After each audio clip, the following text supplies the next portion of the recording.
Bienvenue sur Ableton, dans la série Push It, nous allons voir comment créer une ligne de basse.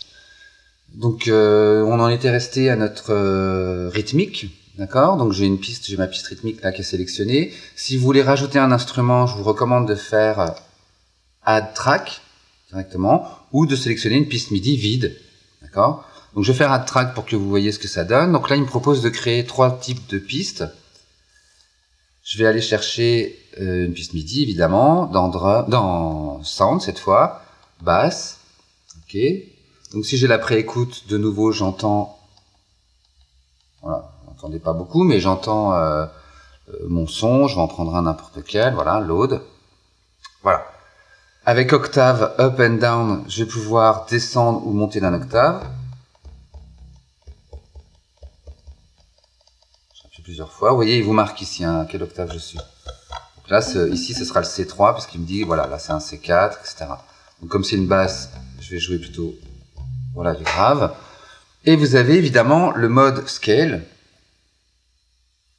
Là, je suis in key, ça veut dire que j'ai que les notes qui sont dans la tonalité choisie, qui sont actives sur le push. La dominante, la tonique, si vous voulez, c'est celle qui est allumée, donc en jaune c'est la couleur de la piste, mais voilà, celle qui est en couleur c'est la dominante. Si je me mets en chromatique, cette fois-ci j'ai toutes les notes du clavier, d'accord, de 5 en 5 et ça monte ici. Et bien sûr, toujours pareil, j'ai les notes qui sont dans la gamme qui sont allumées et la dominante qui est en couleur. Voilà, et celles qui sont éteintes ne sont pas dans la tonalité choisie ici. Donc pour la tonalité, c'est simple, je me déplace comme ça, ou avec toujours les flèches là, voilà, et je choisis la dominante avec les boutons du haut, donc E, A, D, vous avez les bémols ici, voilà, et donc ça vous permet, quand vous êtes débutant, effectivement, de choisir une tonalité, alors peut-être un peu au hasard, parce que vous n'êtes pas, voilà, et de mettre in key, comme ça vous êtes sûr de jouer juste, tout sera juste. C'est un peu l'avantage du push. En mode session, vous aurez peut-être besoin de choisir la scène que vous voulez lancer. Si vous voulez jouer par-dessus cette rythmique ou par-dessus celle-là. D'accord? Si vous avez plusieurs rythmiques déjà existantes, pensez-y. Donc voilà, je vais jouer par-dessus ça. Je me remets en mode note. Et là, je vais pouvoir appuyer sur Rec. Donc pareil, il y a le Fixed Length qui vous permet de dire combien de mesures vous allez enregistrer. Ou pas, je peux le désactiver, ce qui fait que j'arrêterai l'enregistrement manuellement ici. Alors que là, il va s'arrêter tout seul. D'accord? Donc je l'active, il va m'enregistrer 4 mesures. Je peux mettre le métronome, toujours pareil, hein, le volume Shift et bouton Master, là. Et puis quand j'appuie sur Rec, il attend le début de la mesure suivante pour enregistrer.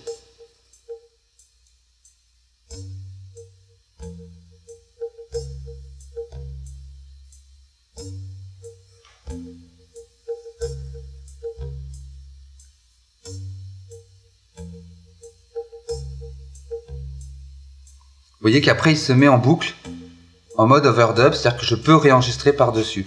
Si j'enlève l'enregistrement, je peux continuer à jouer, mais les notes ne sont pas enregistrées. Vous pouvez évidemment dupliquer votre loop, hein, toujours pareil, double loop, ce qui veut dire que là j'ai 4 mesures.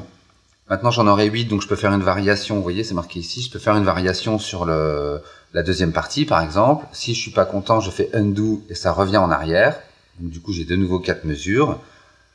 Je peux afficher mes mesures ici en appuyant sur Layout et vous voyez que je change de vue. Et en fait cette vue-là me permet de voir toutes mes mesures ici. J'ai toutes les mesures qui sont là, d'accord.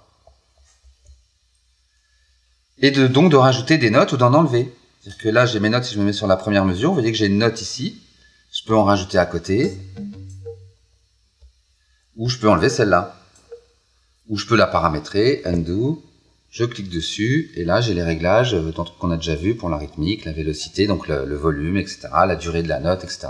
Donc je peux retoucher mes notes dans ce mode-là sans problème, me déplacer, sélectionner, si je veux lire que cette mesure, ben, je fais ça. Si je veux lire 2 mesures comme ça, si je veux tout lire comme ça, les 4, voilà.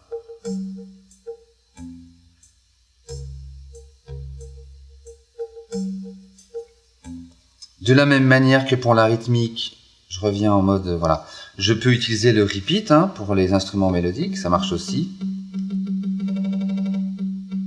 Ok.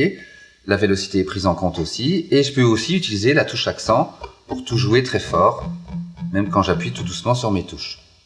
Si en jouant, sans faire exprès, par exemple, en voulant jouer celle-là ou celle-ci, voilà, j'ai joué ces notes-là. Et qu'en fait, je les veux pas dans ma composition. Je peux faire delete ici, et je clique sur les notes, j'appuie sur les notes, et voilà, il m'a délété toutes les notes qui étaient concernées. Il les joue plus.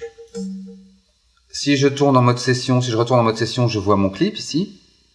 Et regardez, si en mode note, je fais duplicate, vous voyez qu'en mode session, j'ai le même clip une deuxième fois, et que comme je suis en workflow scène, du coup, il m'a dupliqué aussi le clip d'à côté. Donc du coup, là, ça veut dire que j'ai 2 fois le même clip et que je vais pouvoir modifier le deuxième pour ajouter des notes, par exemple, faire une variation dans ma basse, etc. Si je veux enregistrer une nouvelle ligne de basse, dans ce cas-là, je fais New. Et là, voilà, je suis prêt à enregistrer dans un nouveau clip. Le petit plus, c'est qu'effectivement, quand je joue d'un instrument, j'ai ici un pitch bend. D'accord ? Qui permet de faire monter ou descendre la note.